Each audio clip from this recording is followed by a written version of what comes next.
Mama Abi, I'm not ready to have this baby. Is there any way you can help me?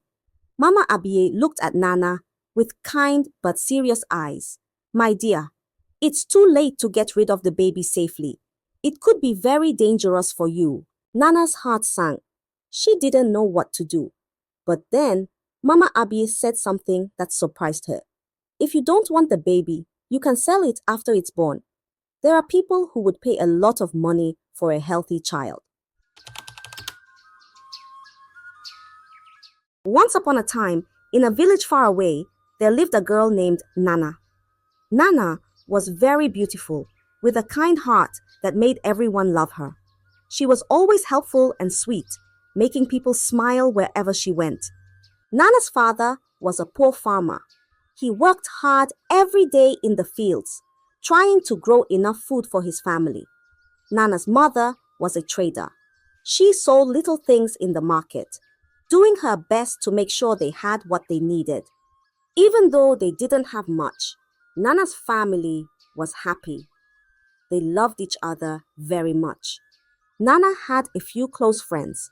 Together, they walked to school every day. Nana was very smart. She always listened to her teachers and studied hard. Because of this, she was always the top of her class. Every week, the head teacher would smile at Nana and say, Nana, you are the best in the whole school. Then he would give her a little gift, like a shiny pencil or a small book. Nana felt proud and happy because she knew she was making her parents proud too. The villagers all knew and loved Nana. They would say, Nana is a good girl. She's going to do great things one day. And Nana would smile, dreaming of a bright future. As Nana grew older, she reached her final year in school. During this time, she became very close to a girl named Bola. Bola was not as smart as Nana, and she wasn't as pretty either. But she had a way of doing things that were different, sometimes not very good. The other girls in the village noticed this. They would say to Nana, Nana, be careful with Bola. She doesn't always make good choices. But Nana didn't listen. She liked Bola and wanted to be her friend. One day, Nana went to school with an empty stomach. There was no food at home, and her parents couldn't give her anything to eat. She felt very hungry and sad. But when she arrived at school, she saw Bola carrying 2 plates of food. Bola smiled and said, Nana, I brought this for you. I made it just for my special friend. Nana was surprised and very thankful. Thank you so much, Bola, she said, and they sat down to eat together. From that day, their friendship grew even stronger. Nana felt grateful to have a friend like Bola, who was there for her when she needed it. Even though Bola wasn't the best influence, and she sometimes did things that weren't right, Nana continued to do well in school. She still listened to her teachers and studied hard. Nana believed that as long as she stayed true to herself, everything would be okay. After Nana and Bola finished school, they began spending a lot of time together. They would walk through the village, visit the market, and talk about everything. Nana noticed that Bola always had nice clothes, pretty jewelry, and other things that Nana couldn't afford. This made Nana curious. One day Nana asked, Bola, how do you get all these nice things? Where does the money come from? Bola smiled and said, It's from a man named Kunle. He gives me money and buys me gifts. Nana didn't understand. But why would he do that? What do you do for him? Bola looked around to make sure no one was listening. Then she whispered, I sleep with Kunle and he gives me money. It's easy and I get whatever I want. Nana was shocked. She couldn't believe what she was hearing. But what if you get pregnant, Bola? Aren't you scared? Bola shook her head and laughed. Don't worry, Nana. I know how to take care of that. I won't get pregnant now. It's nothing to be afraid of. Nana felt confused and worried. She had never thought about doing something like that. But Bola made it sound so simple, so easy. Nana didn't know what to think, but she trusted her friend. Bola seemed so confident, and Nana didn't want to lose her friendship. So, she kept quiet and continued to follow Bola's lead, even though deep inside, she felt something wasn't right. One bright morning, Nana was on her way to Bola's house when she met a man named Bakare. Bakare was young and handsome, and he was well known in the village. He was a palm wine tapper, and he owned a big farm where he made the sweetest palm wine anyone had ever tasted. Bakare was not only hardworking, but also very kind. As they talked, Bakare looked at Nana and smiled. He liked her gentle nature and her beauty. Before they parted ways, Bakare reached into his pocket and pulled out a small box. Inside was a pair of beautiful earrings. He handed them to Nana and said, "These are for you, Nana. I hope they bring a smile to your face." Nana was surprised and happy. "Thank you, Bakare. They are so beautiful," she said, her eyes shining with gratitude. From that day on, Nana started meeting Bakare every day.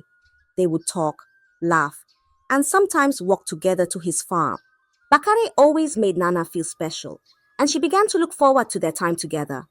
As days passed, Nana and Bakare grew closer.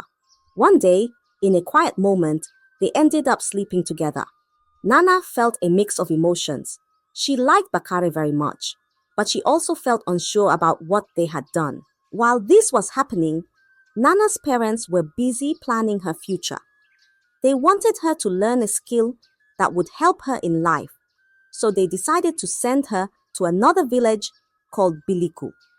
Biliku was known for its skill training and bustling markets, and they thought it would be a good place for Nana to grow. But a few weeks after being with Bakare, Nana realized something that made her heart sink. She was pregnant. Nervously, she went to Bakare and told him the news, hoping he would stand by her.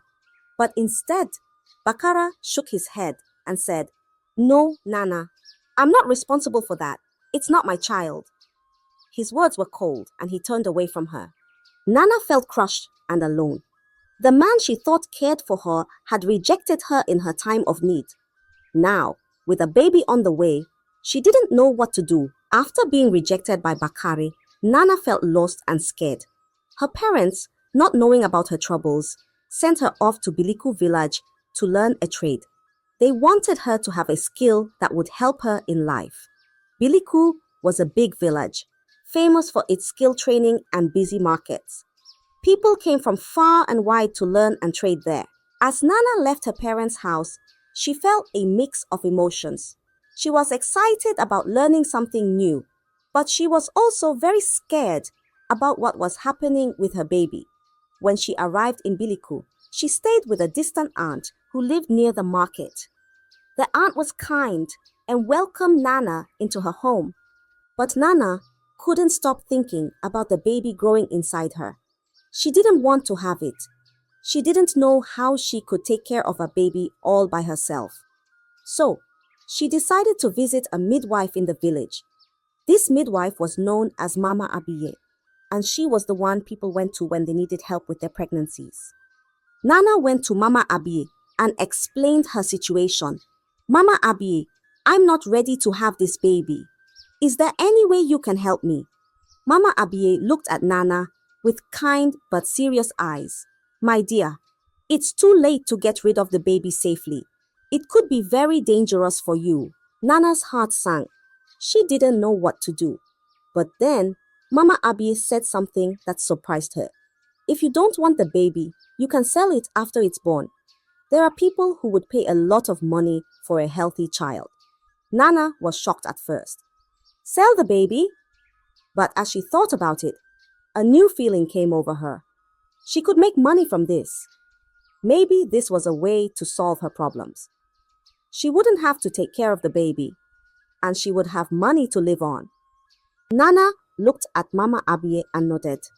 "Okay, I'll do it," she said, feeling a mix of relief and excitement. Now, instead of worrying about the baby, she started to focus on the idea of making money.